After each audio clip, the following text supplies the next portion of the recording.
So hello everyone, and let us do an amazing problem from Pathfinder from the chapter of work and energy.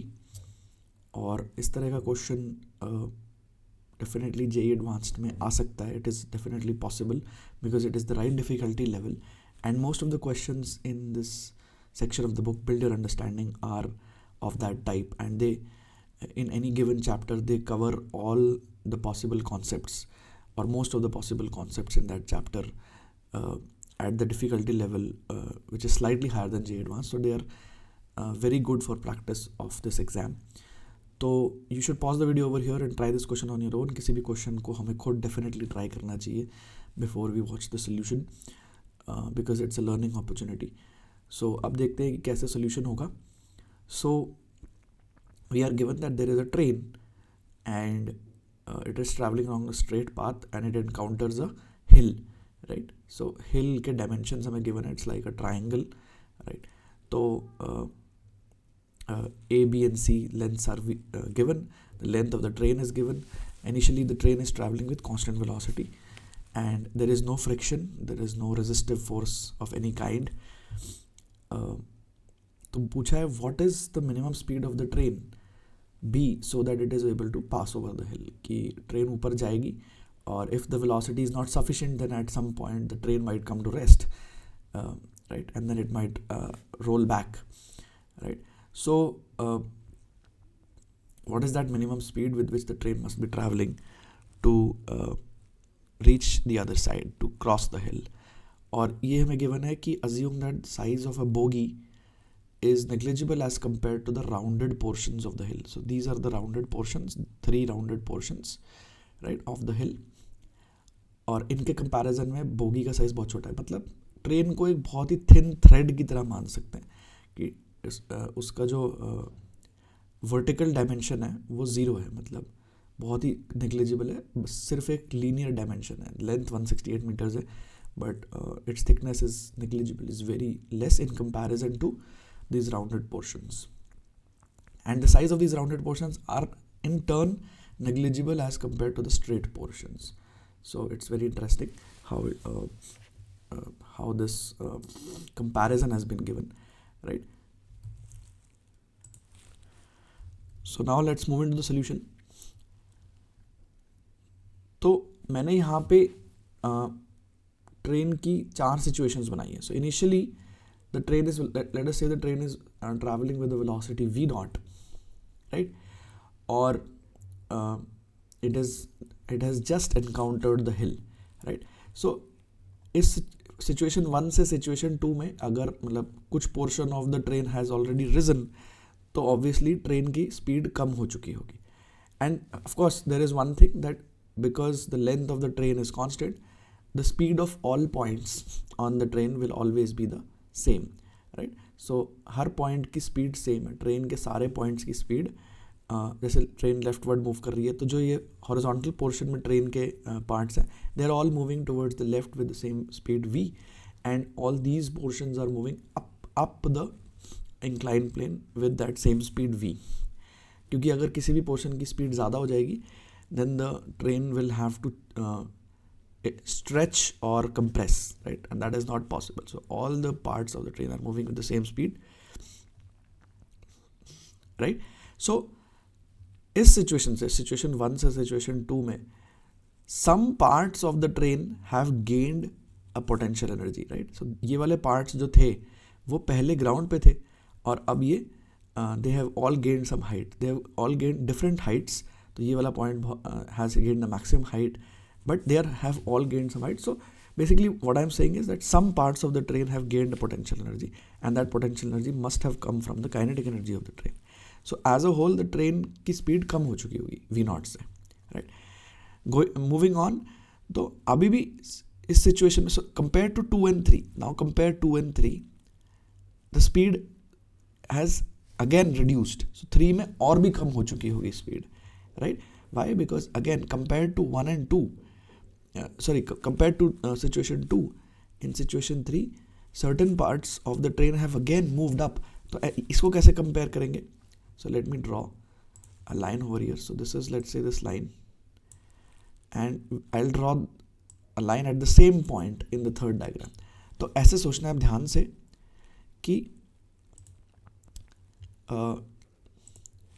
Right, सो ऐसे सोचो कि यहाँ तक अगर देखें तो ये सिचुएशन तो ट्रेन पार्ट 2 में भी थी, राइट, कि this part was on the hill, now this part extra has come in part 3, right, तो ये वाला पार्ट एक्स्ट्रा है और ये वाला पार्ट कहाँ से आया होगा? तो just let's focus on the diagram कि in part 2 there was some length of the train on the ground, right, and some length of the train on the hill, right. Now this part on the hill is still there, but this extra part on the hill has come in part 3. तो ये कहाँ से आया होगा?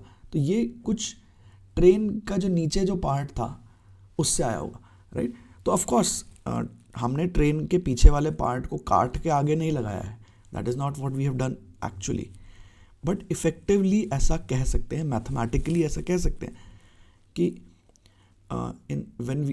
when we are looking at the height of each portion of the train, what has effectively happened is that some part of the train, what has effectively happened कि मतलब अगर मैं मैथमेटिकल इक्वेशंस लिखूंगा दोनों सिचुएशंस की कि क्या क्या पोटेंशियल एनर्जी है ईच पार्ट की, जब मैं सारी पोटेंशियल एनर्जीज को ऐड करूंगा तो यहाँ पे कुछ ज़ीरो पोटेंशियल एनर्जी वाले टर्म्स आएंगे कि इतनी लेंथ का पोटेंशियल एनर्जी ज़ीरो था, बट उसमें से कुछ पार्ट अब ऊपर जा चुका है, right. Some part which was lying on the ground, which was moving on the ground, has now appeared here, right. We have not actually cut it from the back side of the train and put it there, but that is what is effectively happened, right. If you just compare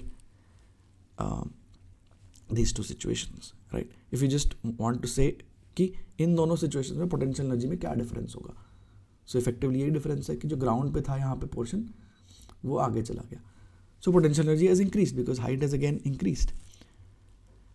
some parts of the train are at the same height. I'm still talking in that effective language, क्योंकि actually क्या हो रहा है वो तो हमें पता है कि पूरी ट्रेन आगे गई है, तो यहाँ वाला जो पोर्शन था वो तो अब आगे जा चुका है, that is no doubt true, but I am just talking in terms of the potential energy calculation. तो some parts of the train have remained at the same height, but some parts have gained height, so again speed is decreased in part 3. तो अब क्या होगा, अब speed कब तक decrease होगी ये हमें पूछना है कि अभी तक भी स्पीड डिक्रीज हो रही है. तो बेसिकली अगर हमें मिनिमम स्पीड निकालनी है which the train requires to cross the hill, we have to find the point of the maximum potential energy, कि मैक्सिमम पोटेंशियल एनर्जी वाले पॉइंट तक हमें ट्रेन को पहुंचाना है, और उसके बाद तो फिर पोटेंशियल एनर्जी डिक्रीज ही होगी, तो ट्रेन अपने आप नीचे आ जाएगी. ट्रेन अपने आप potential energy will decrease, it will come down, it will reach the other side of the hill by coming down and the kinetic energy will keep increasing and the potential energy will keep decreasing. So we have to have sufficient kinetic energy initially so that we are able to reach the point of the highest potential energy. You have to reach the configuration of the highest potential energy, right?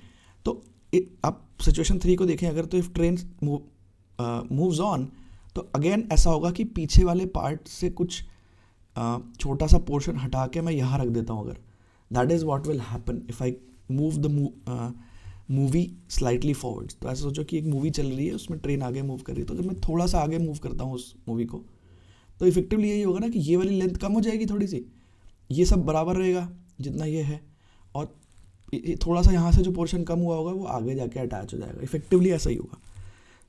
तो again height increase हुई because यहाँ से तो height यहाँ पे ज़्यादा है, so again potential energy is still decreasing. So in this configuration potential energy still decreasing until the point this and touches the ground. अब ये पॉइंट अगर ग्राउंड को टच कर जाता है तो उसके बाद ऐसा होगा कि पीछे से जो पोर्शन गायब होगा वो दूसरी साइड पे ग्राउंड पे ही अपीयर होगा. So potential energy will remain the same, और हिल पे जो पोर्शन है वो फिर कांस्टेंट हो जाएगा कि जब hill now is completely covered by the train, and this is true because train की length हमें पता है. so train की length is larger than the sum of these segments. तो ये segment 60 meters है, ये segment 80 centimeters है, और train की total length 168 है, which is greater than the sum of these two. तो there will come a point when the train will cover these two stretches completely, as in this diagram जो मैंने fourth part में बनाया है. तो ऐसी configuration जब आ जाएगी कि after this end of the train in part 3 has touched the ground, after that potential energy will not increase any further, and while these two ends are on the ground, potential energy will in fact remain constant for a while. कि ये ground पे चल रहे हैं तो इधर से थोड़ा सा पोर्शन हटा तो वो दूसरी साइड पे अपीयर हो गया, and this hill is completely covered. So while the train is moving in this configuration, potential energy will keep constant until this rear end reaches the hill. अब ये rear end जब hill पे पहुंच जाएगा तो उसके बाद क्या होगा कि यहाँ से कुछ पोर्शन हटेगा पीछे से, which is at a particular height, and it will appear on the ground on the other side. And so that means potential energy will start decreasing. So this is the condition in which potential energy is maximum. और वो maximum potential energy थोड़ी देर तक continue रहेगी, because हम बोल रहे हैं कि as long as these parts are on the ground, potential energy will remain constant for a while. So if we apply energy conservation between the initial situation when a train is on the ground and this condition, which is the condition of maximum potential energy, we can find the minimum kinetic energy required. So we have assumed that in part 4, when maximum potential energy has been achieved, train has lost all its kinetic energy and it is barely moving. It is not completely at rest, but it is moving at a negligible speed, such that its kinetic energy can be neglected, can be assumed to be zero. It's not exactly zero, but it's almost zero. Right? So if we apply energy conservation between 1 and 4, we can say that the potential energy gained by the train must be equal to loss in kinetic energy. And potential energy gain लिखने के लिए हमें थोड़ा triangle में geometry use करना पड़ेगा. So it's a right angle triangle because dimensions are 60, 80 and 100 by Pythagoras theorem. You can check that this angle is 90 degrees. Now you can find this altitude by a few different methods. You can use similarity of triangles, or you can just say that you can find the area of the triangle using two different methods. Area will be 60 into 80 into half, and area will also be 100 into 48 into half. So you can find this height 48 by two different methods. You can use trigonometry, similarity of triangles. I think it can be expected of you to be able to do this. तो ये height 48 है.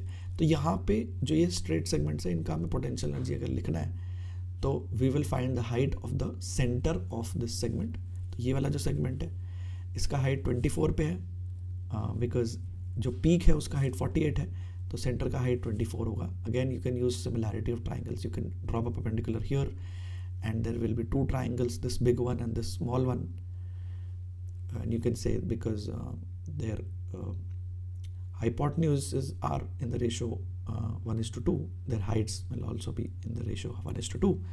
So this height is 24, this height is 24 by the same logic, right? तो इनकी potential energy लिखनी है. तो potential energy कैसे लिखेंगे? Mass times g times height of the centre of mass. तो ये वाला जो पोर्शन है इसका सेंटर ऑफ मास यहाँ पे है, और इसका मास कितना है? I've written it here, 80/168, basically unitary method कि total train का mass अगर m है, m is the mass of the total train, of the entire train. So this is mass of this portion times g times height of the cm. Similarly for this 60 meters part, this is the potential energy at this condition, in condition 4. और in parts की potential है 0 है. Ground पे potential energy का 0 assume किया है, और initially तो पूरी ट्रेन की पोटेंशियल एनर्जी 0 है. So this is the gain in potential energy equal to half times mass of the entire train times initial kinetic energy minus final kinetic energy. And all points of the train always have the same speed. So half mv² से हम सीधा kinetic energy लिख सकते हैं. So solving this we get that v0 must be 20 metres per second. कि अगर इस condition में फोर्थ कंडीशन में ट्रेन की कॉन्फ़िगरेशन जब मैक्सिमम पोटेंशियल एनर्जी पे पहुंच जाती है, अगर उस कंडीशन में ट्रेन रेस्ट पे आ जाती है, almost rest, because it also has to move ahead, but अगर मैक्सिमम पोटेंशियल एनर्जी की सिचुएशन में जाके ट्रेन की स्पीड नेग्लिजिबल हो जाती है, that means we started with the minimum kinetic energy because there is nothing left now. We have reached the maximum potential energy point, but we have not, don't have any kinetic energy left. So जितनी kinetic energy required थी हमने exactly उतनी ही दी initially. अगर हम ज़्यादा देते तो potential, highest potential energy वाले configuration में कुछ kinetic energy बचती, train would have been moving with a particular speed. Right? So I hope you understood all the points, and it is important to focus on all the details and to make notes while you're watching the video, and to write down the important concepts that you have learned in the process of watching. क्योंकि कोई भी question होता है, it is there to instruct you, it is there to help you understand certain concepts. तो question को solve तो करना ही है और उसके कॉन्सेप्ट्स को याद भी करना है. उसके कॉन्सेप्ट्स को आप फ्यूचर में यूज़ कर पाए. That is also very important, learning from the question, and that you will also do if you do the question multiple times.